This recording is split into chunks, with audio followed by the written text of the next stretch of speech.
Diddy's children are producing a separate documentary focused on their perspective of him and his legal troubles. This project comes as a direct response to 50 Cent's highly popular Netflix docuseries, Sean Combs, The Reckoning, which has been dominating the platform. Meanwhile, rumors suggest 50 Cent is preparing a potential second installment of his series, setting the stage for competing documentaries from Diddy's sons, Justin and Christian Combs, and 50 Cent to go head-to-head. Zeus Network has a new Diddy documentary coming out, and this time it is coming from the perspective of Diddy and his sons. All the time I thought we were about to leave Diddy in 2025. Well, this documentary is coming in 2026. And a lot of people, just like myself, are already not feeling this new documentary coming from Diddy's sons. A lot of people aren't happy about it and actually shocked that the owner of Zeus Network, Lemmy, is doing this Diddy documentary. But what a lot of people fail to forget is Lemmy and Diddy have been friends for quite some time. Of his children arriving in court for day one of their father's sex trafficking trial in New York. Hands gripped in solidarity. Do you still believe your dad's innocent? How did you feel hearing that testimony yesterday? Do you apologize on behalf of your father? Do you believe your father's innocent? Do you still support your father's innocent? Your dad was up for years! Your dad was up for years for abusing women! That's wrong! You can never work! The foes, the joy, the pain, our voice, the loyalty, the betrayal, the lie, the love, the hate, the truth, the lies. And Diddy calling from Fort Dix. This is a prepaid collect call from Federal Correctional Institution, Fort Dix. When they released this trailer last night, there were so many comments to Lemmy and Zeus Network that they did not want to see this. A lot of people feel like this whole new documentary is just a PR narrative once again being pushed by Diddy and his sons to try to clean up his image. And after hearing certain things on 50 Cent's Netflix documentary, we have to go back in time and remember what we were seeing during trial. Even when it came to Diddy's sons, Christian and Justin Combs, they both came on two separate occasions to trial wearing a free Sean Combs shirt. The first one to do this was Christian Combs during Jane's testimony, and you're not supposed to wear this stuff in front of a jury to try to sway their... Justin and Christian Combs, the sons of Sean Diddy Combs, are confirmed to make appearances in this upcoming documentary film. This project marks a significant moment as it is the very first time since the start of Diddy's high-profile federal trial that either Justin or Christian has chosen to publicly address the serious and ongoing accusations leveled against their father. It's crucial to keep in mind that both sons are not entirely removed from legal troubles themselves. Each is currently facing unresolved sexual assault lawsuits in separate cases. If Diddy ends up participating directly in this documentary, audiences would essentially be presented with a scenario where three individuals, all accused of grave misconduct, are seen working together to deflect responsibility and reshape the public narrative. This promotional series could run for quite some time, but many predict it will eventually crumble under the intense and widespread scrutiny from viewers, commentators, and critics across various social media platforms. They're going to be in this. It shows clearly. We are also going to hear from Diddy himself on a phone call while he's in prison at Fort Dix. Already seeing the way people are reacting, I do not think this is hitting for them the way they want it to. And I think this is also because everybody knows that Diddy is actually appealing his sentence that he was found guilty of right now. I think that if Diddy just took accountability for the things that we have all seen him do wrong, he would do a lot better than trying to push a certain narrative. Because to me, and a lot of other... One of the most surprising developments in this entire saga is the identity of the person who seems most excited or perhaps most invested in promoting this trailer. Few people would have guessed it, but rapper 50 Cent took to his Instagram account to share the official trailer for the Combs family's documentary series and even added his own public commentary. It's quite evident that 50 Cent's actions here are driven primarily by a desire to antagonize and provoke Justin and Christian Combs, especially considering the well-documented history of tension and bad blood between him and the Combs family that has persisted for years. I'll dive deeper into the roots of that long-standing feud a bit later. But before that, let's take a closer look at exactly what 50 Cent posted, including the caption and the context surrounding his decision to amplify this trailer. Tap in as expected. 50 Cent caught wind of it hitting the news, hitting the blogs, and being on the timeline yesterday that Diddy's sons, Sean and Justin, will be dropping a docuseries of their own to tell their side of the story, their experiences, and how they view things on the Zeus Network. With 50 Cent put it up on his Instagram page, and he promoting the trailer when you look at it from the other side of it on the marketing side, but he knows it plays back into the doc that he just dropped as well with the record, and he put it up and said, wow, I want to see this show. I'm not sure this was a good idea. And he tagged at 50 Cent Action, letting it be known that this is really promo in itself. The moment the trailer was released online, the response across the internet was nothing short of explosive and immediate. Reactions poured in from all corners, with one particularly sharp comment in 50 Cent's Instagram section reading, "Wow, it really looks like the apple doesn't fall far from the tree at all." Over on X, formerly known as Twitter, another user chimed in with, "We already know all about his obsession with controlling the entire story through clever media games, manipulation, and outright propaganda." The wave of backlash built up so quickly and intensely that it prompted a direct response from Zeus Network CEO, Lemuel Plummer, who is widely known for his close personal and professional ties to Diddy. Plummer stepped in personally, attempting to address the growing controversy and do whatever he could to contain the fallout and prevent it from spiraling even further. To his Instagram right after this trailer for this docu-series dropped, and he was getting tons of backlash from people saying they do not want this crap, they only want to see baddies. He said, to be clear, this documentary series is centered on providing Justin and Christian the opportunity to share their personal story and lived experiences, particularly as their lives have also been directly impacted. This project is not intended to endorse, defend, or vindicate Diddy or any individual, nor does it seek to justify or minimize any action that had been alleged or adjudicated. Do you find this part odd because of all the wording that was just shown in the trailer?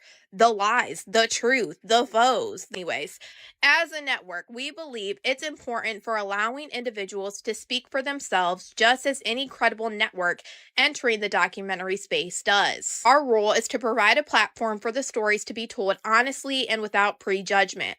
What viewers will see is raw, real, and authentic storytelling. That is the essence of this project.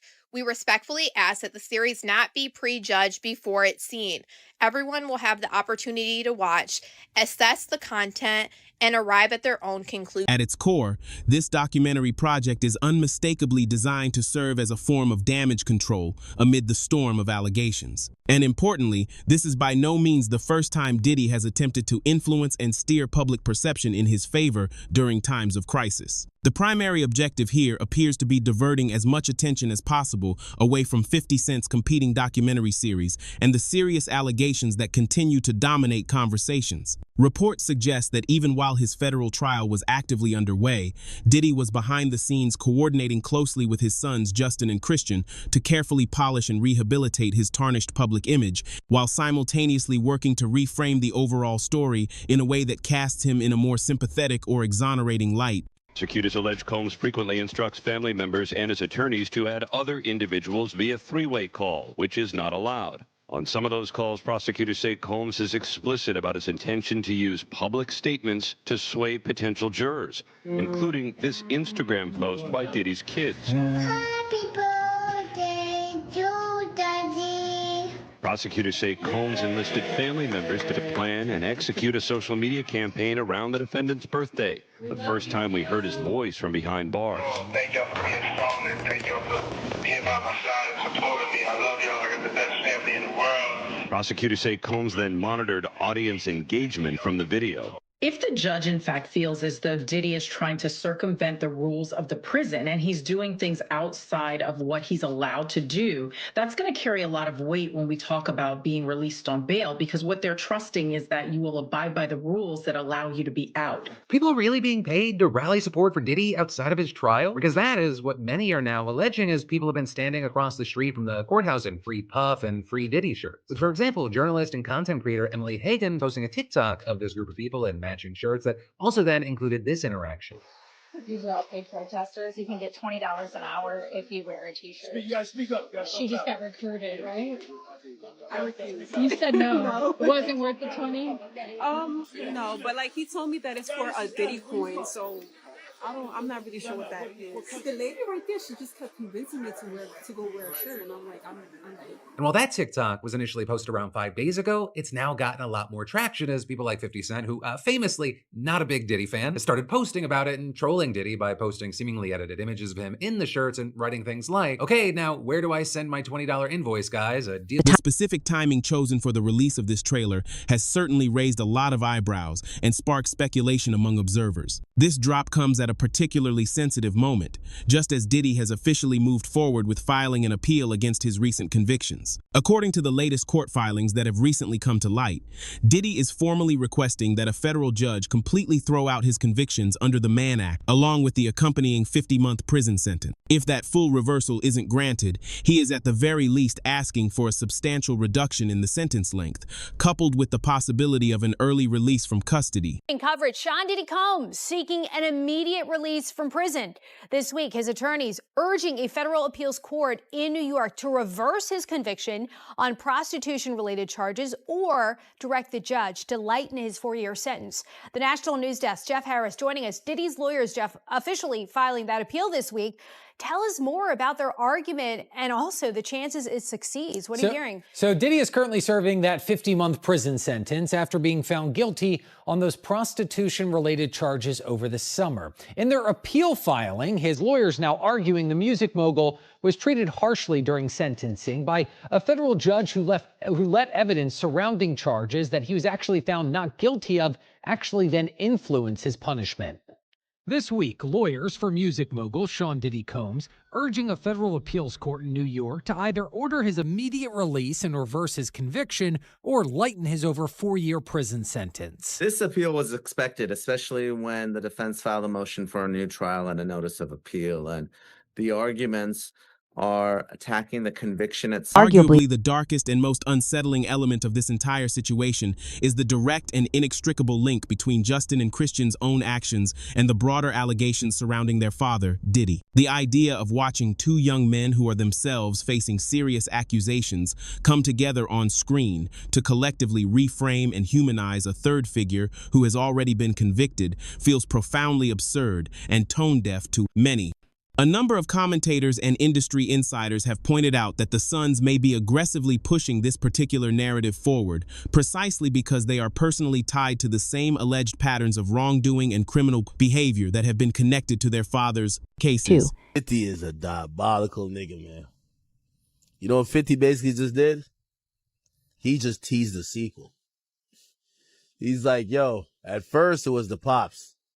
Now the second season, you know the second season is usually more lit than the first. Second season is watching how they were tag teaming. Justin, Christian, and Diddy.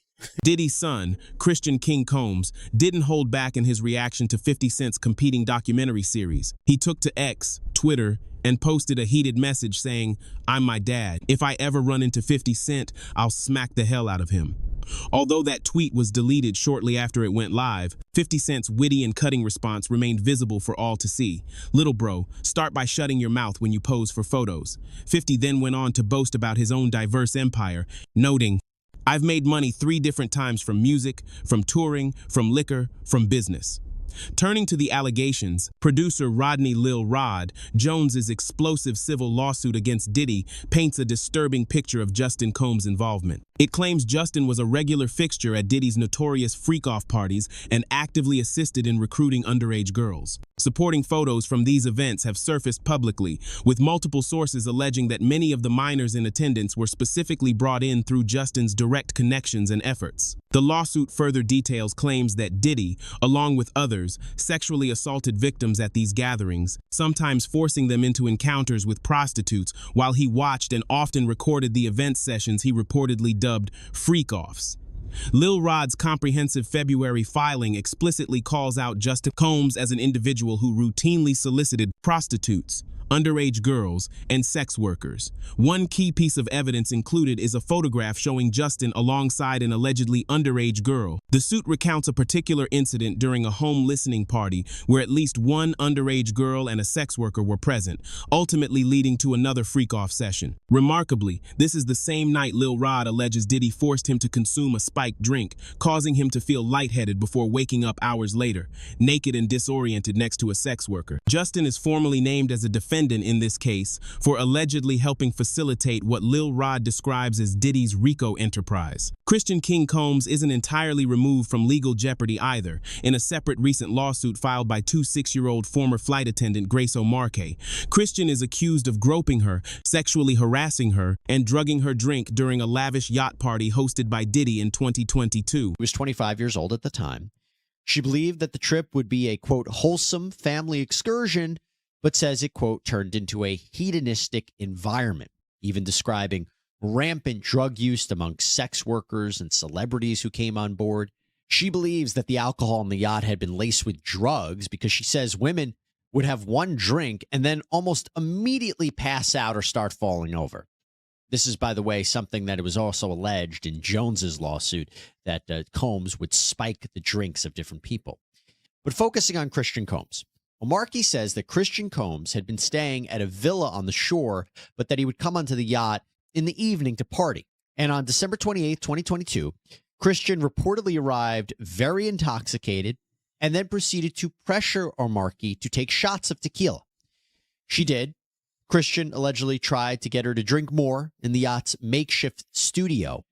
O'Marcaigh alleges that Christian kissed her neck, kissed her face, as he groped her legs, breasts, and private area. Christian has also faced allegations of assisting his father in covering up a violent shooting incident, a claim that was even highlighted in episodes of 50 Cent's docuseries. Court documents referenced in Lil Rod's filings describe an event on the 12th of September 2022 outside Diddy's Chalice recording studios where gunfire suddenly erupted while Diddy, Justin, and Justin's associate known as G were all present. Lil Rod recounts hearing multiple shots and later discovering G curled up in a bathroom, bleeding profusely from wounds to his hip and leg. As Lil Rod applied pressure to the injuries and called for someone to dial emergency services, Diddy and Justin reportedly fled to another area of the studio. Diddy then allegedly issued strict orders that everyone should tell police he had no involvement whatsoever, and even pressured Lil Rod to fabricate a story, claiming G was hit in a random drive-by shooting outside the premises. Shifting to the separate civil lawsuit from Grace O'Marcaigh, she provides detailed accounts of the alleged sexual assault by Christian on the yacht in December 2022. Insiders report that both Justin and Christian are increasingly nervous and on edge, fully aware that 50 Cent is actively preparing to release a second installment of his hard-hitting docuseries,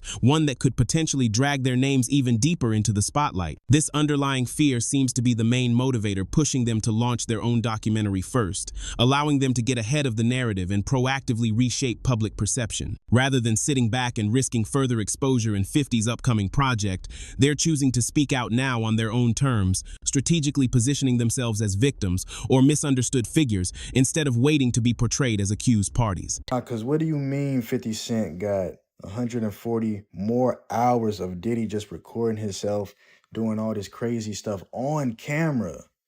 140 extra hours. Do you know how many terabytes that footage possibly is? How many hard drives? How many bottles of baby? All right.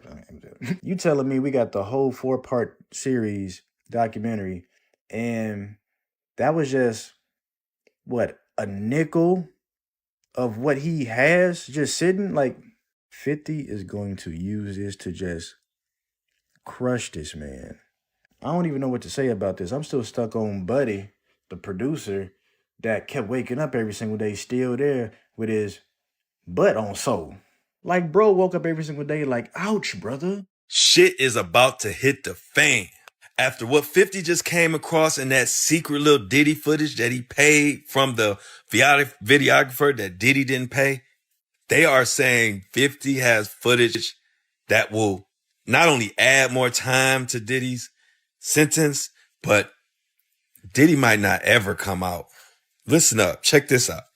Now, y'all know that footage that where Diddy is behind the scenes talking to his lawyer and all of this stuff, and people are like, damn, what was Diddy recording it? Well, Diddy was recording it because he thought he was about to beat the case, so he wanted to do a Netflix documentary. Didn't pay the guy, and then 50 got all 140 hours of footage of secret Diddy tactics. Well, there's a guy named Neil who was mentioned in the court, works right up under Diddy, was organizing everything. Allegedly, they are saying that he is on video, film, tampering with witnesses, giving out addresses, offering money, bribing, we'll pay for your lawyers, all kind of shit that could be counted as witness tampering, obstruction of justice. And 50, of all people, has his hands on this footage. And I'm hearing that this could implicate Diddy's lawyers in some bullshit. They could be charged. This shit is getting wild. And I'm hearing that this 50 Cent documentary is just the fucking tip of the iceberg. And A number of well-placed people within the music and entertainment industry strongly believe that Diddy himself is the primary force orchestrating and encouraging his sons to move forward with this documentary project. The thinking goes that if Diddy's reputation and empire ultimately collapse under the weight of all the revelations, his children's careers, and privileged lifestyles, which have been almost entirely funded and supported by his vast wealth, will inevitably fall right alongside him. After such extensive public exposure of the allegations, it's unlikely that anyone in the business would feel comfortable collaborating with them moving forward. This is the uncomfortable truth that many observers are reluctant to voice openly, but it's a stark reality looming over the entire family. And they didn't choose it. They were born into this.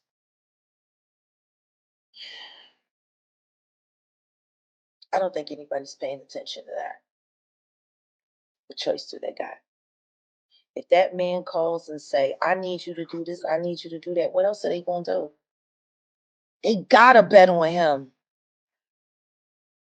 I'm sure they're all praying he makes it, because if not, what are they going to do?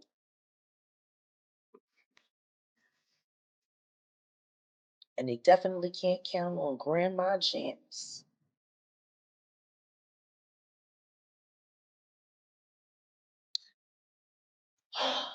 They're screwed. One way or the other, they're screwed. So there's no escape for them. How? Was there escape for OJ's children? Their daddy is the new OJ. And we already know he done it. Like OJ's kids went through hell. And there was reasonable doubt. We didn't see a video of him doing anything. We didn't see him running around in a tower tonight with a, we seen him with the Dipper.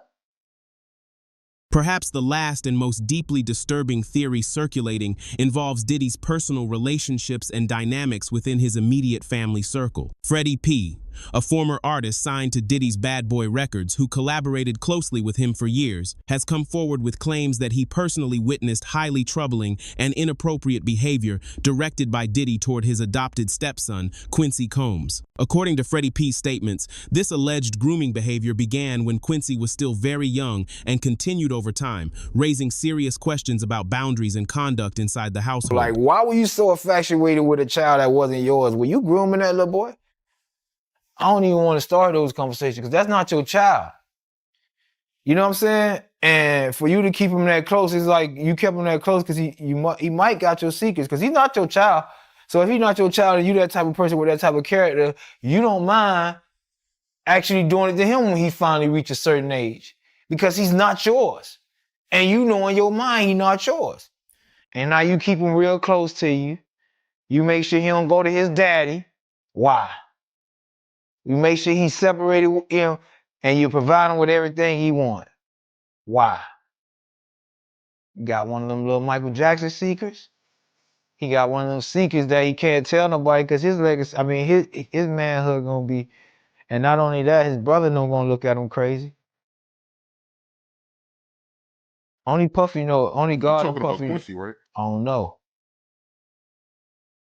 All I'm gonna say is, I don't know. Albie Short son? All I'm gonna say is, who's infatuated with another man's son now, like that?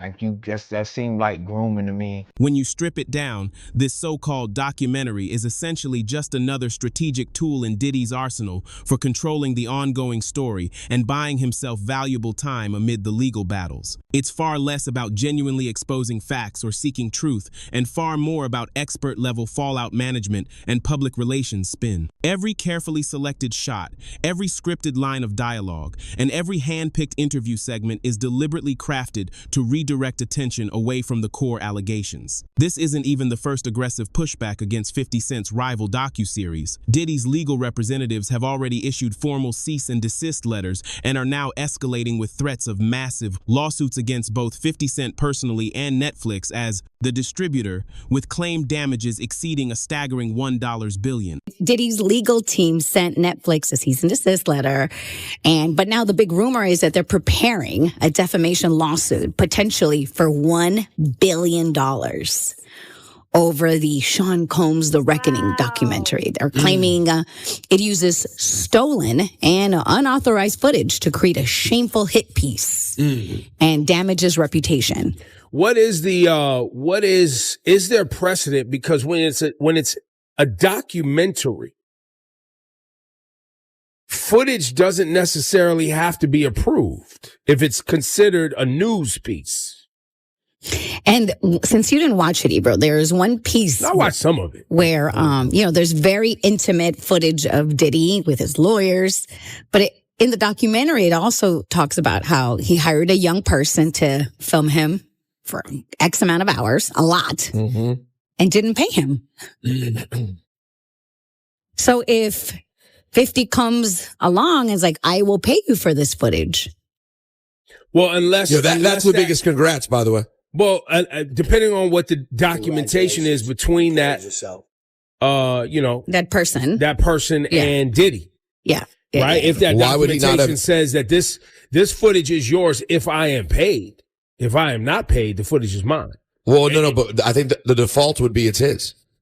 If they didn't end up doing paperwork and the guy's just been allowed access, that's his footage. Oh yeah, 1,000%. If there's not paperwork. So if Diddy never signed paperwork, he was like, no, I'm gonna get you when I get you. Yeah, that's right. Now Diddy never gave him $1. Now Diddy went to jail. He's holding all this footage. 50 goes, I'd like that footage. All right, how much, bud? Despite the intensity of those cease and desist notices and legal threats, they are highly unlikely to derail or stop 50 Cent's project in any meaningful way. 50 has been very open and transparent about exactly how he came into possession of the explosive material featured in his series. According to his account, the original editor went unpaid for their work, mirroring a similar situation that unfolded with Lil Rod, and that's when 50 Cent decided to step in decisively. He covered all outstanding costs for the footage himself, thereby securing full legal control and exclusive rights to everything that might eventually be released to the public. There's your boss. Yo, man, how 50 get, blah, blah, blah. Yo, Puff, take this self doing that. Let me explain something to y'all. All right? Whether it's NDAs, whether it's whatever. When these young boys come in, first of all, he only deal with young videographers because he want to rob them, and he know that they want the opportunity to follow Puff Daddy, P. Diddy. They want that opportunity. So they get him at a low price anyway. But when you stay out so many hours a day, Puff wants a videographer with him 24 hours a day on call. Whether we on a yacht, whether we on a ship, wherever we at, he wants to videotape that, right? So now they come to agreement. They come to whatever the pay is going to be. But then it be so many hours on that invoice that he don't want to pay. He gets in touch with the office. He gets in touch with the chief of staff. Yo, what is this I'm paying? What is this I'm paying? You know what you paying. You was outside all of these hours. It's 160 something hours in a week. You was outside 140. That's the invoice he put in. So now, being if you got a contract and he don't stand to that contract, guess what happens? He could do whatever he want to do with that footage. So now that footage goes to the highest bidder. And 50 had to be the highest bidder to get there. This is business. You know what I'm saying? Everybody ain't in love with you. Everybody ain't dedicated. Everybody ain't loyal to the point of stupidity. By putting his strategically sons positioning his sons Justin and Christian as the public faces of this new documentary, Diddy creates an opportunity to subtly rebrand himself as a devoted, caring father figure, a fiercely protective parent, or even a misunderstood music legend who's been unfairly targeted, all while quietly shifting the spotlight away from his own alleged actions and legal troubles. In sharp contrast to the hard-hitting investigative style expected from 50 Cent's series, this Combs family project is widely anticipated to be loaded with selective storytelling, omissions, and outright misinformation designed to mislead viewers. It's worth noting that 50 Cent has held the opinion for months now that Diddy's sons are deeply compromised and implicated in the same web of issues. months earlier. This morning, never-before-seen footage of Sean Diddy Combs in the days leading up to his arrest in New York last September. You want to put stuff in my fanny pack, King? The exclusive video obtained by Netflix shows Combs debating with his lawyers about strategy. Listen to me. I'm going to get off the phone right now, and I am going to let you professionals look at the situation and come back to me with a solution. No matter what, no matter what nobody said. Let's just here and there, y'all are not working together the right way. We're losing. The footage is part of a new, highly anticipated docuseries by director Alex Stapleton and rapper and executive producer Curtis 50 Cent Jackson, titled Sean Combs, The Reckoning. Curtis, Alex, thank you so much for the time right now. I'm looking forward to talking about this, and this is something that a lot of people have been talking about for some time now. Alex, let me begin with you. The docuseries is entitled Sean Combs, The Reckoning. How is this one different from the others that have been out there? Well, you know, I think that the biggest marker of what makes this film or this series different is how much time we took into putting into the making of the film, doing our due diligence to get the right voices, you know, to the table, and you know. This is a series that spans over 30 years. He sent a letter prior, 50 Cent took the unusual step of submitting a formal letter directly to the judge overseeing Diddy's case, strongly urging against any possibility of Diddy being granted release from custody. In that pointed correspondence, 50 explicitly warned that Diddy's sons pose just as much potential danger as their father and are equally entangled and involved in the alleged criminal activities and patterns of behavior at the center of the prosecutions.